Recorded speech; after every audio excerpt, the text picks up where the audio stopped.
Hey guys, Scott back again with a new beer dissection video. I got a special treat today. The intro here may be slightly longer than usual because there's a little backstory to this. But what I have is from Anchor Brewing Company, their Christmas ale. All right, Happy New Year. Okay, Merry Christmas, Happy New Year. Anchor Brewing Company.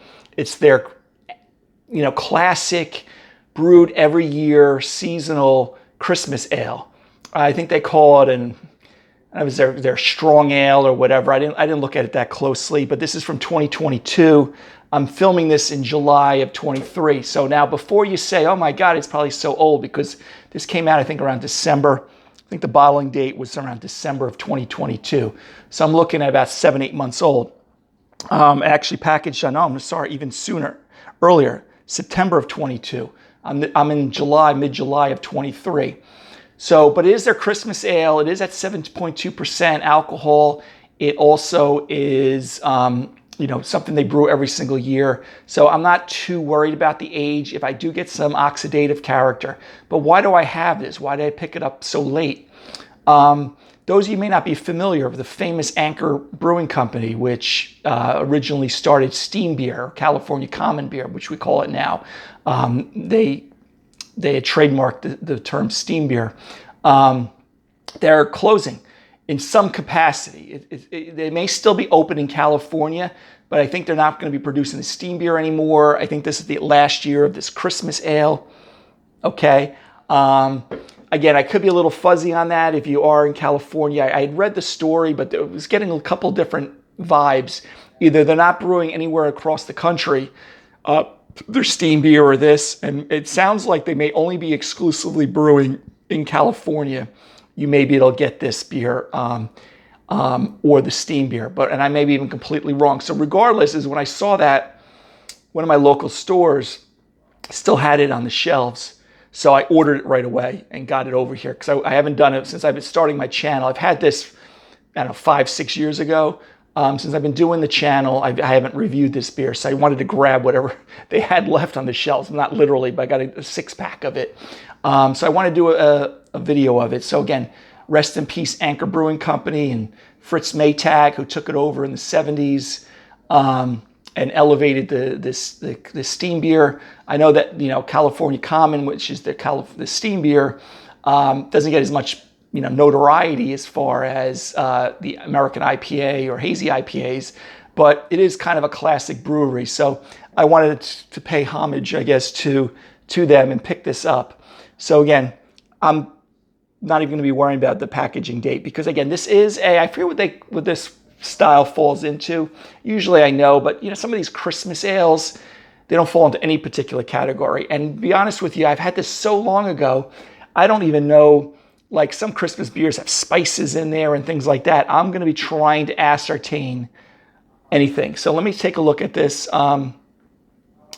There's a whole thing on the top of the label, which I'm not going to read it all to you. I just wanted to skim to see if they were giving away, just a Christmas theme writing here about a San Francisco home and things like that.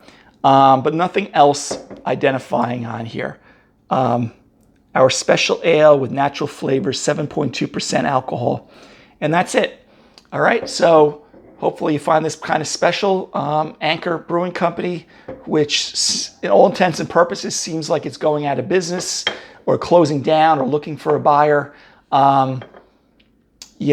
are kind of a classic brewery. I'm hoping that's wrong. Hopefully someone takes it over, maybe elevates it again like Fritz Maytag did 50 years ago, if not 60 years ago. And that's it. So let's get right into it. Okay. I'm just using one of my, I call it my tulip modified Spigloo glass. Spigloo, if I'm pronouncing that properly. Here, okay, from Greenport Brewery. Okay. Because I want to definitely capture some of these aromatics that I'm expecting. So let's pour this bad boy out. Okay. All right, let me get all this stuff out of the way for us. And as usual, the beers came not that long ago, got delivered, so they were a little warmer. I do pour still aggressively these days.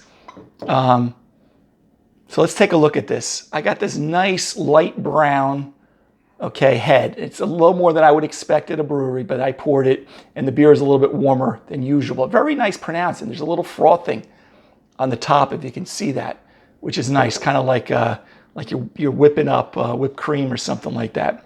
Let's take a look at the color. So we definitely have like this copper to light brown color, pretty clear. I mean, it may not look clear to you, but I can kind of see my reflection through the other side.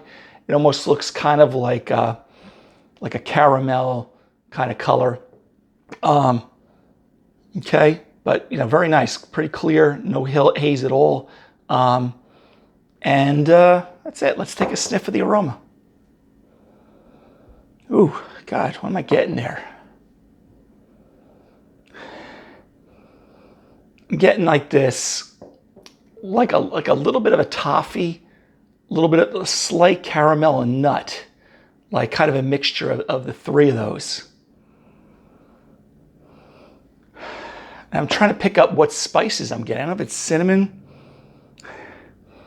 Like I said, I haven't had this beer in several years. They've been brewing this beer for years.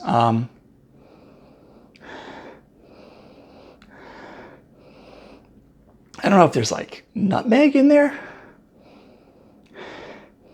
Light cinnamon. They're fooling me. They're actually brewing like Belgian brewers, putting just enough spice. There's something in there. I almost get like a little bit of like a raisin kind of smell too, like toffee raisin. Malt too. I should say that. That's kind of where the malt I'm getting on this. But the hops, I don't think are really too important here. I mean, maybe there's a slight herbal component. But it almost smells like you've got a jar full of like those, butterscotch candies, toffee type of things. And you're kind of taking it all in. You're kind of doing a flyby with your nose.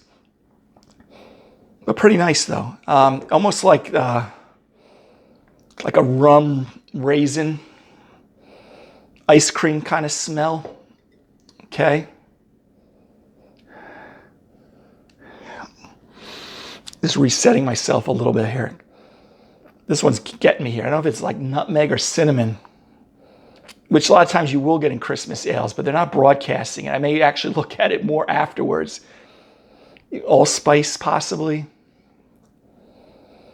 But definitely not jumping out. I do, a lot of my beers that I review on this page or this channel, I would take my word for it. This one, this is actually stumping me a little bit. I'm sure I'm partially right with that, but definitely overall it smells very good though. But it does smell like Christmas. It has that kind of like, maybe even like what I was trying to think of before, like one of those fruit cakes with the candies and little rums in there, fruit, a little dark fruit, maybe, that the toffee, maybe more like toffee, brown sugar kind of smell to it. Very rich. But overall, very nice. Very nice smelling. It does smell like Christmas. It could be nutmeg. I cook with nutmeg a lot. There's actually, believe it or not, an Italian dish I use some nutmeg in. A little bit. So I sit there and I'm smelling it. But anyway, guys, let's take a swig of this. Cheers.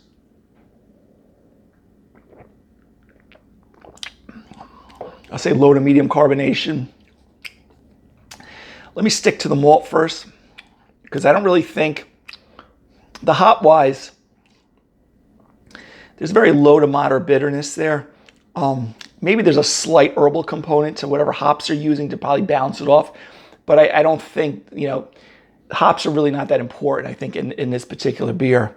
Malt-wise,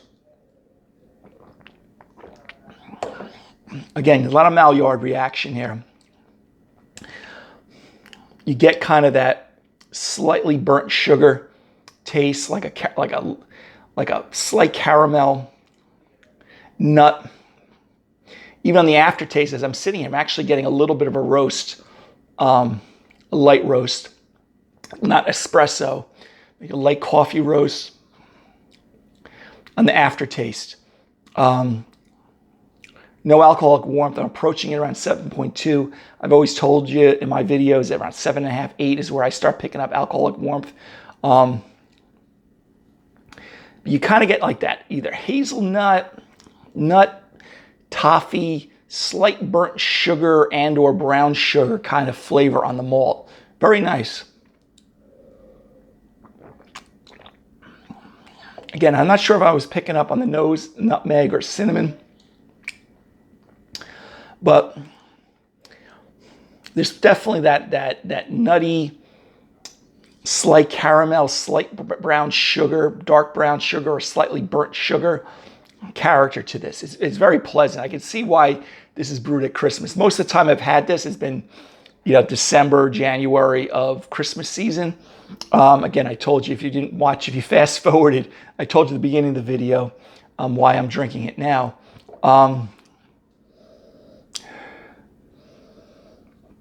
Even like I'm getting like a berry kind of note, like almost like it's like a strawberry. Very complex beer, guys. I mean, that's probably why, and it's been aging a little bit. And I think, I'm not picking any particular off flavors on this, but it is an older beer, but a lot of these beers do sit around, and it is 7.2.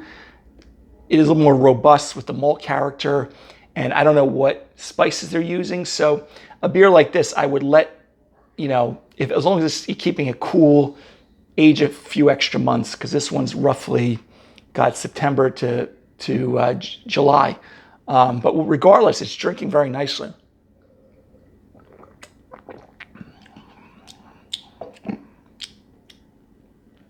There's, again, like, I don't know if it's like a cherry, like you have cherries and nuts. You take like a handful, have like a cherry nut, and like coffee almost, like maybe like a chocolate covered cherry. Has that, with a little more like a dark chocolate instead of being milk chocolate. You kind of get a little bit more of that robust roast to it. But very good. I mean, I'm really enjoying it. I'm actually upset now that I don't think they'll be brewing this anymore. And if they are, I don't think they're brewing it for people on the East Coast like me. So anyway, guys, let's hit the... I kind of get that rum-soaked raisin, fig, date, almost like if you were drinking a Belgian double on the nose. Again,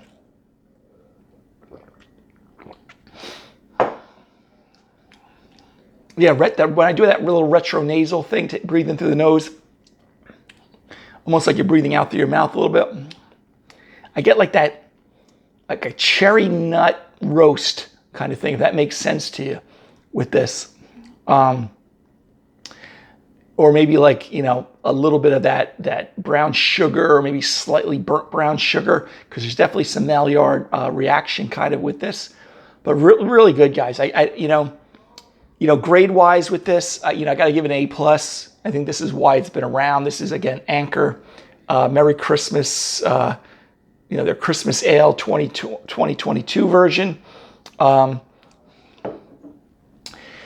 Very complex beer. If you guys have your own opinions on it, I definitely feel free to chime in under the my YouTube channel comments and or Facebook.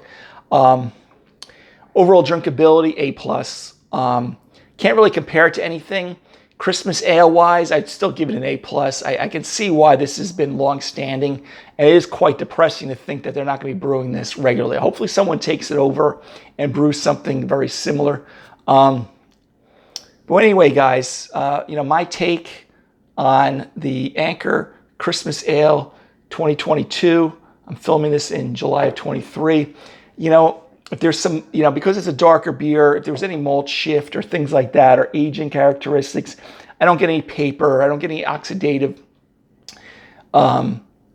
flavors to it. If there is any malt shift or whatever, they're tricking me because, and like I said, some beers with the malt shift, they age well. It's very hard to pick it up, especially with darker beers like this style, porter, stouts. But anyway, guys, I know a little longer than I thought I was going to go on this video, but I wanted to pay a little homage to Anchor Brewing Company with their Christmas ale. Anyway, till next beer dissection video, guys, have a great day. Take care. Bye-bye.